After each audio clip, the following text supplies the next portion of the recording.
Every day we hear more and more about jobs and duties being farmed off to the vendors. I've seen a lot of friends go.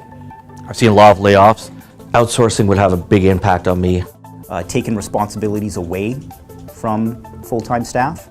So now we spend an awful lot of our time fixing the mistakes that the vendors create.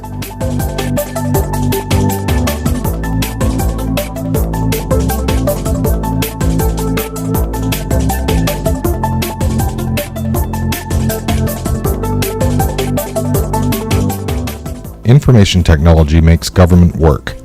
IT is behind every one of the services that the people of Ontario depend on. The Government of Ontario has more than 80,000 personal computers, tablets, and smartphones. Thousands of servers in government data centers power those PCs and smartphones. More than 3,000 permanent government employees help make this interconnected IT system work. Government IT staff have watched with increasing concern over the years as more of their services are privatized. Privatization has increased costs, reduced service quality, and eliminated good jobs.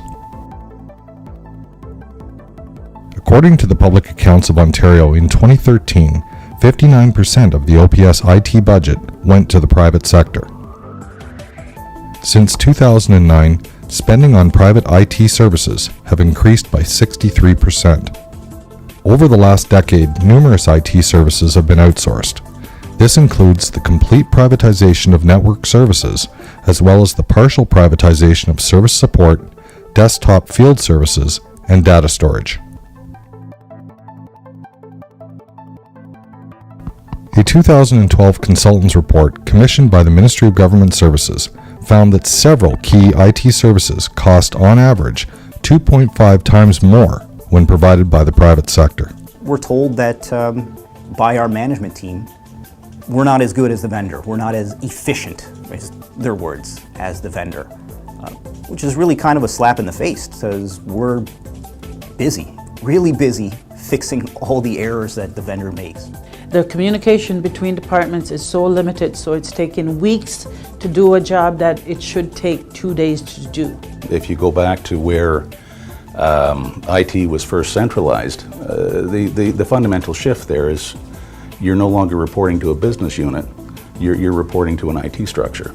So where the clients trusted the IT management to look after IT on their behalf with their best interest at heart, that's not what's happening. I believe the whole objective of it is to show us that it's broken, and when we outsource it, the vendor is going to fix it. So you want to break it so that you have an excuse in how to fix it. In retrospect, it's more expensive for the government to have outsourced those services. I see basically history repeating itself, and they haven't learned any lessons from the past. It's very clear to me, talking to the workers here, that the government should abandon all their privatization dreams and just continue and, well, actually restart building internal capacity, because it's a lot better, serves the people of Ontario better, takes the profit out of it, and it's a good deal for the taxpayers. I feel very bad because I'm a taxpayer, and I would like to get value for my money. As OPS employees, we are accountable to the people of Ontario, we're accountable to the clients, and we want to provide good services. I have a large family, 4 children, one with a disability, and I really depend on steady work, the benefits that come with this job to make sure that my family has the necessaries to go on in life, especially my disabled son. Completely change your life in terms of your perspective on things. As opposed to thinking that you have a career, you're now looking basically at the door.